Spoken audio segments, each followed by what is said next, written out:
Esse tópico eu irei tratar sobre a questão da escatologia coletiva.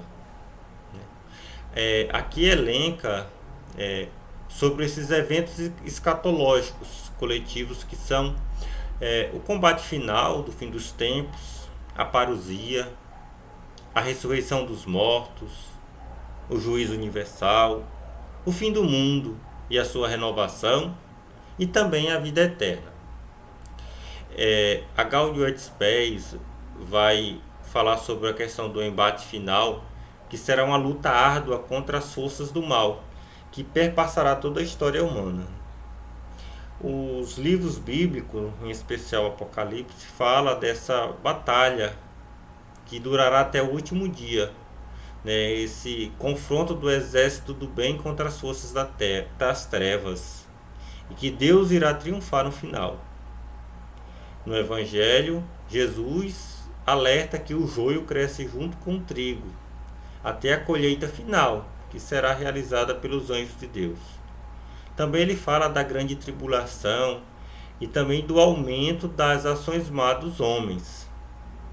São João elenca, dá destaque para o anticristo, né, que se apresentará no mundo como uma ameaça no seu reino de iniquidade. E nesse sentido, o cristão é convidado a viver o presente preparado, na vigilância e na oração. Este capítulo também destaca o quialismo, entendido como o milênio de felicidade terrena. É uma forma de utopia, pode-se dizer. Santo Agostinho interpretou esse termo numa perspectiva espiritual eclesiológica, dizendo que esses 1000 anos referem-se ao tempo da igreja, no qual se dá a ressurreição e um reinado espiritual sobre o pecado. Todavia, ao longo da história humana, se observa que levantou diferentes modos de crença sobre isso, né? Sobre esse conceito. Pode-se destacar a questão da era de Aquários, a insurreição dos anabatistas, o nazismo. E nessa perspectiva, Karl Popper levanta uma crítica sobre essa questão. Ele vai dizer que uma tentativa de criar um reino do céu na terra pode acabar transformando a terra num inferno para todos. Porque o homem pode beneficiar um e prejudicar outros, né? Sempre a injustiça, a imperfeição nas ações dos homens. Também, na Idade Moderna, muitos liberais e socialistas tentaram idealizar uma felicidade na Terra, o que hoje é observado como promessas vazias, né? Isso foi a falência. Então, assim, diante disso, há um pouco crédito sobre essa tentativa de alimentar a esperança, sobre a partir da história humana observada. E assim, essas várias interpretações quialistas fracassaram na atuação concreta, né? Concreta, com resultados. Isso porque o ser humano carrega dentro de si essa questão ético-moral marcada pelo pecado original, né? Está no seu ser, que ele é propenso ao mal.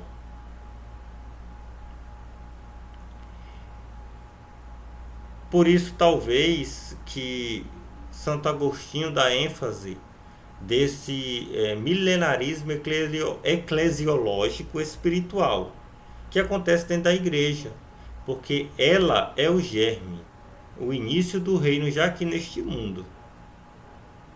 Isso nos leva à reflexão de que a esperança cristã não aliena, mas compromete.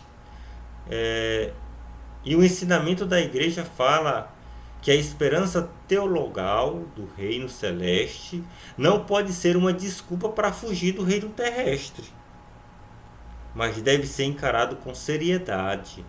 Deve levar ao envolvimento em sua transformação para buscar viver em um mundo melhor e mais digno, colocando a Eucaristia como ápice, o símbolo e a antecipação desse reino. Isso é muito belo. Não pode haver uma contradição do futuro intramundano e do futuro absoluto, vai dizer Karl Rahner. O ensinamento eclesial diz que não temos aqui cidade permanente, mas estamos a caminho da futura. O que alimenta dentro de nós a esperança. No texto bíblico vai dizer: esperamos um novo céu e uma nova terra. E a família humana aqui já é um esboço, né? Quando procura viver os ideais do reino, né? Essa antecipação aqui, esse anseio buscando os ensinamentos divinos. E cada cristão carrega dentro de si essa esperança no seu íntimo, para enfrentar, uma forma de enfrentar as dificuldades da vida, com essa esperança que nos motiva a caminhar. Em relação à segunda vinda de Cristo, ela está expressa na profissão de fé da Igreja Católica, onde há de vir para julgar os vivos e os mortos. E nesse capítulo tem uma perguntinha, né? E Jesus virá para fazer o quê nessa segunda vinda? Para ressuscitar os mortos, para executar o julgamento final de uma forma universal, para tomar posse do seu reino e depois entregá-lo ao Pai Eterno. É importante ressaltar que, segundo o ensinamento da Igreja Católica, Jesus virá de modo real com seu corpo glorioso, e não de forma simbólica, né? Como alguém queria imaginar, né? Isso é importante. E também tem a questão que muitos católicos ignoram essa verdade. Esse texto que coloca isso, enquanto que os crentes procuram usar essa afirmação para chamar a atenção do público geral, né? Colocar a questão do medo, do fim do mundo. Bom, de uma forma ou de outra, o que o Evangelho nos orienta, né? A palavra de Deus: vigiar e estar preparados, né? Não saber nem o dia nem a hora. Também a gente pode destacar, o capítulo destaca a exemplo do Islã, né? O islamismo, que crê no fim do mundo e que, segundo o Corão, será precedido pelo retorno de Jesus, né? O capítulo coloca também essa reflexão de outra religião.